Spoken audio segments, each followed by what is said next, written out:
Never in my life would I have imagined that I'll be back so soon to Benin City to bury my dad, only 8 months after coming to bury my mother in this ancient city. I had been communicating with Daddy multiple times during his hospitalization as I was rushing down from Panama to the Dominican Republic and then to Toronto, where I was boarding for Nigeria en route Amsterdam. Just after checking into my flight online, I received one of those most dreadful calls in my life to notify me that Daddy had passed on. It was like as I was praying for God to preserve his life until my arrival, he too was asking after me multiple times if I have arrived. My father passed away waiting for me so desperately. Daddy, I was already packed for a flight to be there with you for your last breath, but God decided otherwise. Daddy, God chose to let you come to heaven while I was drawing nearer to you on earth. Daddy, instead of seeing you in the painful state of fighting for your life, God chose for us to remember you as a tenacious man of remarkable resilience that you are. Daddy, instead of seeing you in the sorrowful state of someone who is struggling to make sense of things, God chose for us to remember you as a brilliant mind with a gargantuan personality. Daddy, instead of seeing you in the unfortunate state of someone who is now at the mercy of everyone else, God chose for us to remember you as the father, a lawyer, the entrepreneur who is still in control as ever.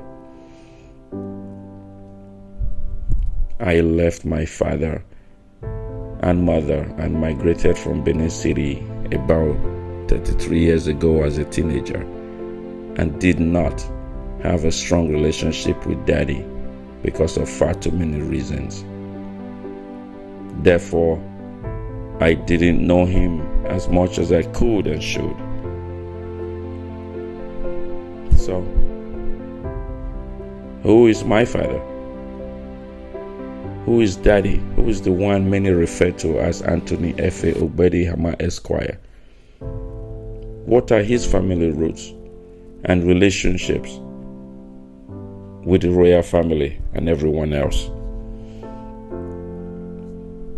How was his childhood and his academic and professional exploits in the early days?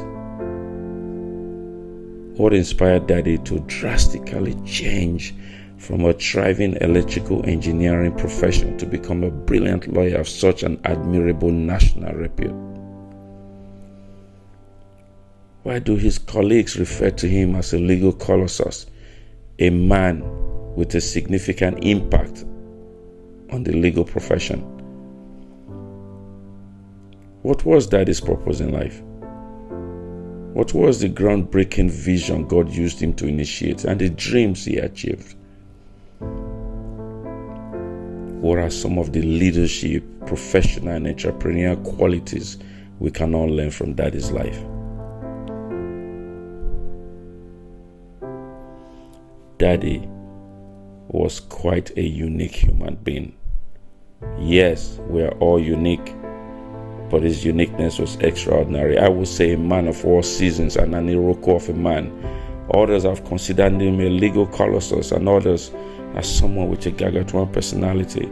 This is my journey to unravel his rare psychology, his strict principles, his thought-provoking perceptions, his deep philosophies, and his uncommon perceptions. Many people are one or the other, but my father, Daddy, was one of a kind with two extreme sides to him.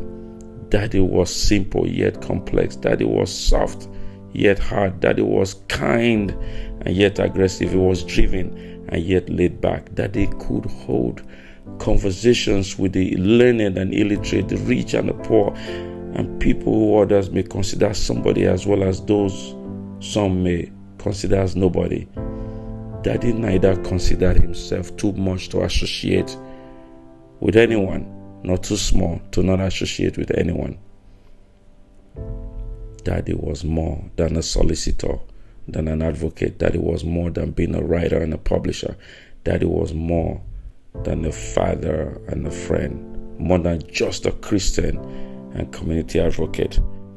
Daddy was a philanthropist. Daddy was a psychologist. Daddy was a philosopher. Daddy was a lecturer. Daddy was a teacher, a politician, a pastor, a coach, a mentor, an advisor. Basically, Daddy was who you wanted him to be for you at any point in your life. Welcome to Discovering Daddy, Chronicles of Anthony Efe Ogbede Ihama, Esquire.